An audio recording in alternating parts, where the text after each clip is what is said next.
안녕하세요. 그림 그리는 제이입니다. 이번 시간에는 미술 도구에 대해서 한번 설명을 하도록 할 건데요. 미술 재료는 크게 건식 재료와 습식 재료로 나눌 수가 있어요. 건식 재료라고 하면 이렇게 보이는 대로 요런 이제 물이 필요 없이 드로잉을 할 수 있는 재료라고 할 수 있고요. 그 다음에 습식 재료는 이제 물을 사용해서 물감이라고 생각하시면 될 것 같아요. 물을 사용하는 재료로 이제 저희가 페인팅이라고도 하고요. 네, 그래서 그런 도구들은 이제 습식 재료라고 할 수가 있어요. 그리고 오늘은 건식 재료에 대해서 설명을 한번 하도록 할 건데요. 일단 가장 기초적이고 기본적인 우리가 누구나 알고 있는 건식 재료는 연필이죠. 네, 연필. 연필이고요. 우리가 그림을 그릴 때는 흔히 이제 사비 연필을 많이 사용해요. 여기 연필 뒷부분에 보시면은 숫자랑 이제 B라고 적혀 있거든요. 그래서 이제 연필을 깎으실 때도 이 뒷부분을 깎기보다는 얘는 꼭 남겨야 되거든요. 그래야지 그 연필이 사비인지 이비인지를 확인할 수 있기 때문에 깎으실 때도 앞쪽을 꼭 깎아주시는 게 좋아요.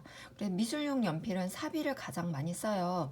이 숫자가 이렇게 5라든지 뭐 8 이렇게 많아질수록 연필 심이 조금 더 진해지고 두껍고 약간 물른 듯한 느낌이 있거든요. 그래서 내가 뭐 압이 약해서 연필의 그런 드로잉의 블랙 같은 어둠의 그런 표현이 좀 다소 어렵다, 힘들다라고 하시면 뭐 6B나 뭐 7B, 8B를 사용하셔도 될 것 같아요. 하지만 4B를 사용하셔도 충분하시거든요.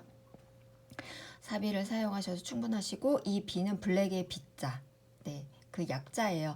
그리고 뭐 색연필이라든지 수채화 같이 밑그림을 스케치한 후에 우리가 지우개로 지워야 되는 그런 밑그림 같은 경우에는 EB나 HB 연필을 사용을 해요. EB나 HB는 이제 연필이 흐릿하니까 지우개로 지워도 좀 깨끗이 지워지는 편이거든요. 이 숫자가 올라갈수록 좀 진하기 때문에 아무래도 이렇게 색칠하고 난 다음에 지우려고 하면 깨끗이 안 지워지는 건 있어요. 그래서 지워져야 되는 그런 밑그림은 HB나 EB를 사용을 해요. 숫자가 적어지면 적어질수록 연필이 흐릿한 거거든요. 그리고 그 이제 H는 하드의 약자고요. 그 HBH로 가면 갈수록 연필심이 단단하고 얇고 흐릿해요. 그래서 내 용도에 맞게끔 연필을 사용하시면 될 것 같아요.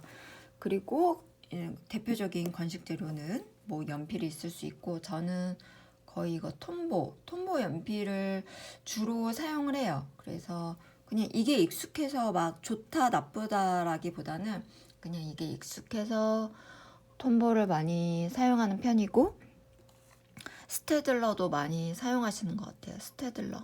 네. 뭐 더존이라는 뭐 연필도 있긴 있는데 그 더존이라는 연필은 저희가 이제 연필이 닳으면 깍지를 사용해서 이렇게 깍지를 그러니까 연필 연장 도구요. 깍지를 사용해서 이제 이렇게 뭐 연필을 계속 연장해서 사용하기도 하거든요.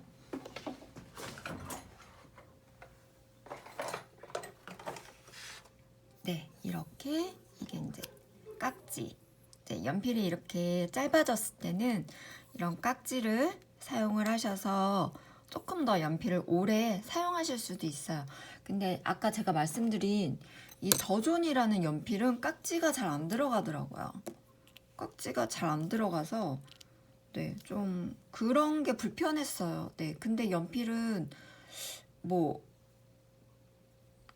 예, 나쁘진 않았던 것 같아요. 근데 이제 깍지 사용이 제가 갖고 있는 그 깍지가 사용이 잘 안 된다는 거. 네, 그래서 깍지가 있으면 연필이 이렇게 짧아져도 오래도록 이제 쓸 수 있다라는 거. 네. 연필 드로잉 하시는 분들은 깍지 대부분 다 갖고 계시죠. 네, 이런 깍지가 있을 수가 있고요. 그 다음에 이제 콘테랑 목탄이라는 게 있어요. 이제 콘테 목탄도 마찬가지로 근데 연필보다 조금 더 좀 지우개질은 잘 안 돼요. 깨끗이 지워지는 건 아닌데 뭔가 색연필도 아니고 연필도 아니고 조금 연필과 좀 다른 느낌을 낼 수 있는 것 같아요. 그래서 좀 풍경 드로잉이라든지 내가 뭔가 다른 연필과 다른 분위기를 내고 싶다라고 하시면 콘테나 목탄도 사용하셔도 될 것 같아요. 네, 뭔가 부드러운 느낌이 나는데 콘테는 좀 사용해 보시고 이제 미술재를 구입할 때 좀 약간 테스트하는 그 펜 구입할 때 우리 테스트하는 종이 이렇게 붙어 있잖아요. 그런 거에 좀 느낌, 질감을 한번 느껴보시면 좋을 것 같아요. 어떤 거는 상당히 느낌이 부드럽지 않고 거친 게 있을 수 있거든요. 근데 그런 느낌을 좀 싫어하시는 분들은 별로 이렇게 좀 안 맞을 수 있으니까요. 꼭 이렇게 사용해 보시고 어떤 느낌인지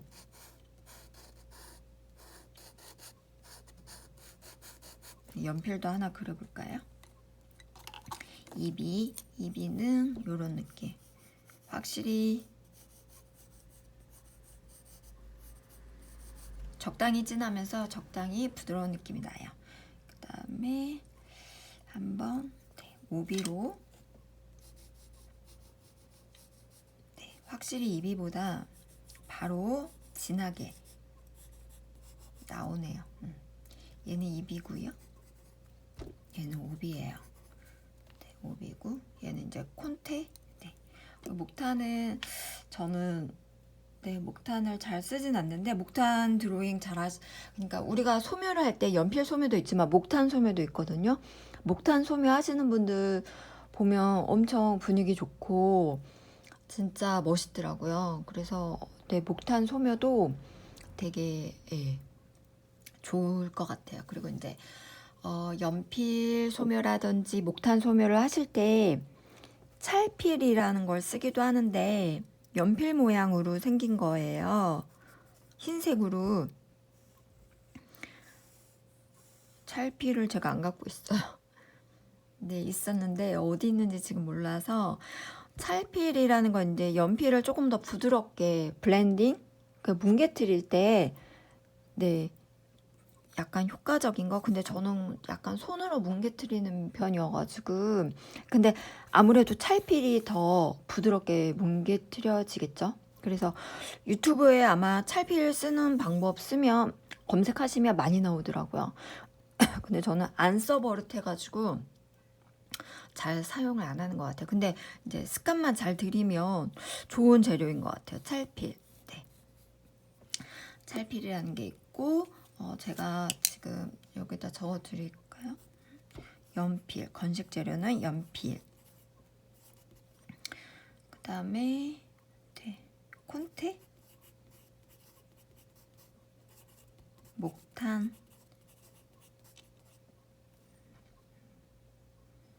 그 다음에 뭐 색연필 같은 것도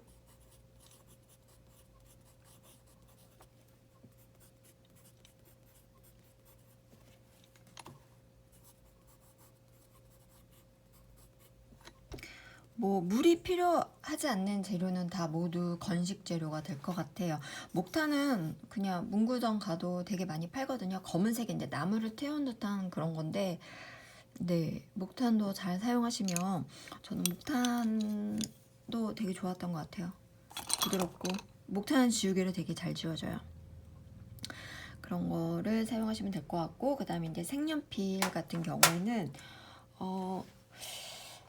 색연필은 이제 수성이라는 게 있고 유성이라는 게 있는데요.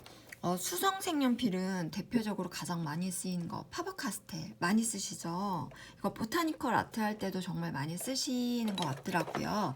얘는 이제 수성 색연필이에요. 수성 색연필은 물에 녹는 색연필을 말하거든요. 이렇게 생겼고요. 상당히 얘 72색이어가지고 또 이 아래 칸에도 이렇게 있어요. 이제 제가 사용을 했기 때문에 좀 사용감이 있는데 상당히 부드럽고요. 물에 상당히 잘 녹아요. 그래서 이런 파버카스텔이 있는데 뭐 부드러워요. 되게 사용감 되게 부드럽고, 근데 아무래도 수성이다 보니까 연필심이 조금 약해요. 그래서 압을 너무 강하게 주시면 잘 부러져요. 그리고 좀 뭐라고 해야 돼? 약간 좀 장마철이나 습기가 많을 때는 좀 약해져요. 근데 아무래도 수성 색연필이다 보니까. 그리고 얘는 물에 닿으면 바로바로 번지는데요. 바로바로 번지는데 채도가 더 올라가요. 물에 닿으면 채도가 더 올라가는 것 같더라고요.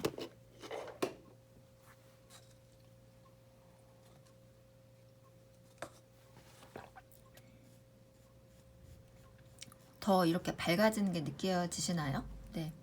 아무튼 물에 닿으면 되게 잘 녹고, 그다음 채도가 더 올라간다는 거. 이거 똑같은 색으로 한 건데 확실히 얘가 더 채도가 높죠. 채도가 낮고. 네. 그런 차이가 있어요. 채도도 한번 설명을 제가 꼭 수채화 재료를 설명드릴 때 꼭 채도에 대해서도 설명을 드릴게요. 근데 어려운 건 아니니까요. 그리고 뭐 파버카스텔도 이렇게 수성 전문가용이 있지만 또 이렇게 빨간색의 아마추어용 요런 게 있어요. 아무래도 얘도 수성인데요. 약간 가격 차이가 두 개가 많이 나는데 아무래도 가격 차이가 나는 만큼 약간 퀄리티 차이는 있어요. 네. 그리고 우리가 이제 알고 있는 이제 색연필을 우리가 크게 이제 사용할 때 아까 제가 보여드린 파버카스텔과 이 프리즈마로 나눌 수가 있는데요. 이제 파버카스텔은 수성 색연필이에요. 수성으로 많이 사용을 하고, 그 다음에 프리즈마는 유성이에요. 그래서 물에 녹지는 않아요. 물에 녹지는 않고요. 물에 녹진 않고, 근데 얘는 유성이라서 색연필의 심이 단단해요. 그러니까 수성보다는 조금 단단하고, 그 다음에 얘도 사용감이 꽤 좋아요. 부드럽고 발색도 좋고요. 네, 그래서 저는 보타니컬 아트 하시는 분들은 대부분 파버카스텔 전문가용을 많이 쓰기도 하는데 저는 얘가 더 부드러운 느낌이 나요. 네, 색깔도 컬러도 좀 약간 다양한 편이라서 부드럽고, 그 다음에 이런 색연필 할 때 이런 가루 날림도 약간 수성보다는 조금 덜한 것 같아요. 가루 날림. 아무래도 색칠하다 보면 이런 가루가 생기거든요. 그런 가루가 생기기 때문에, 네.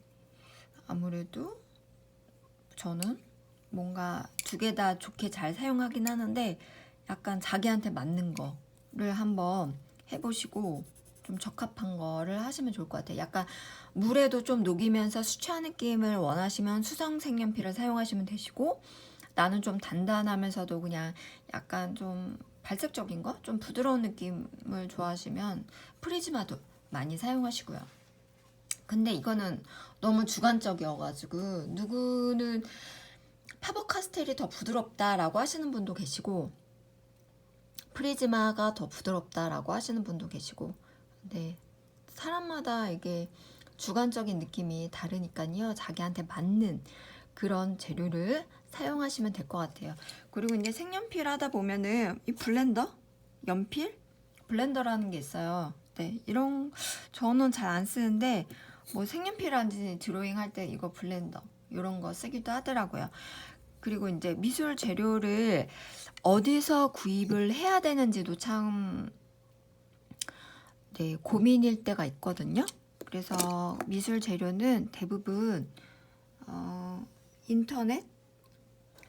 인터넷에 네이버 쇼핑에 검색을 하면 뭐 가장 리뷰가 많고 가장 저렴한 그런 금액대를 바로바로 확인할 수가 있잖아요. 그래서 그렇게 인터넷으로 구매하셔도 될 것 같고, 아니면 나는 직접 눈으로 보고 사고 싶다라고 하시면 뭐 화방이라는 게 있으니까 화방을 자기가 살고 있는 지역의 화방을 검색을 하셔서 화방을 가셔서 뭐 구입을 하셔도 될 것 같아요. 그리고 알파나 그런 대형 문구점은 미술 재료도 많이 보유하고 있거든요. 그런 큰 문구점을 가셔도 될 것 같고, 저는 인터넷으로는 뭐 가장 큰 예전에는 가장 큰 쇼핑몰이었던 것 같아요. 화방넷도 많이 뭐 거기서 구입을 했었고, 저랑 관련은 없어요. 네. 그리고 직접 방문을 할 때는 홍대 입구 이제 지하철역에 있는 호미화방 많이 갔던 것 같아요. 네, 미대 다닐 때도 재료 사러 많이 갔고요. 호미화방 많이 갔고, 한가람도 있죠. 한가람. 여기는 그 홍대 앞에 이름이 갑자기 생각이 안 나는데, 그 홍대 앞에 되게 신축으로, 예전에는 없었는데 정말 신축으로 크게 무슨 건물을 지었거든요. 그래서 그 안에 뭐 음식점, 상가 되게 많이 입점이 되어 있는데, 이름이 갑자기 생각이 안, 홍문관이었나? 거기에 보시면 그 한가람 그 화방이 또 크게 들어와 있더라고요. 그래서 그 두 군데를 한번 가보시는 것도 좋을 것 같아요. 호미화방은 재료가 상당히 많기 때문에 구경하는 재미도 되게 쏠쏠해요. 구경하는 재미도 되게 쏠쏠하고, 그 다음에 직원분들이 재료에 대한 이해도가 있으셔서 이렇게 좀 재료에 대해서 이렇게 문의를 드리면 답변도 잘 해주시는 편이에요. 그리고 되게 크고 없는 재료도 거의 없고, 없는 재료 있긴 있어요. 물감 같은 것도 어떤 브랜드가 없었던 것 같아요. 신한이었나 알파였나 어떤 무슨 브랜드가 없었던 것 같은데, 근데 되게 재료 보는 재미도 되게 쏠쏠하고 막 개미지옥 같은 느낌이 있어요. 이렇게 가면 막 탕진잼이라고 해야 되나? 이렇게 몇 개 안 샀는데 막 엄청 네 많이 막 장바구니에 담겨져 있고. 근데 여기는 인터넷 쇼핑몰도 있긴 있는데 없는 게 많아서 직접 오프라인으로 방문하시는 게 훨씬 재료를 많이 살 수가 있더라고요. 한번 홍대를 가시면 두 군데 가보시는 것도 재밌을 것 같아요. 눈 구경 겸, 네. 그 다음에 내가 직접 필요한 재료가 어떤 게 있는지 종류가 많으니까요. 네. 그래서 뭐 오늘은 건식 재료에 대해서 이렇게 설명을 해드렸고요. 이제 다음번에는 습식 재료에 대해서 설명을 해드리도록 할게요. 네. 감사합니다.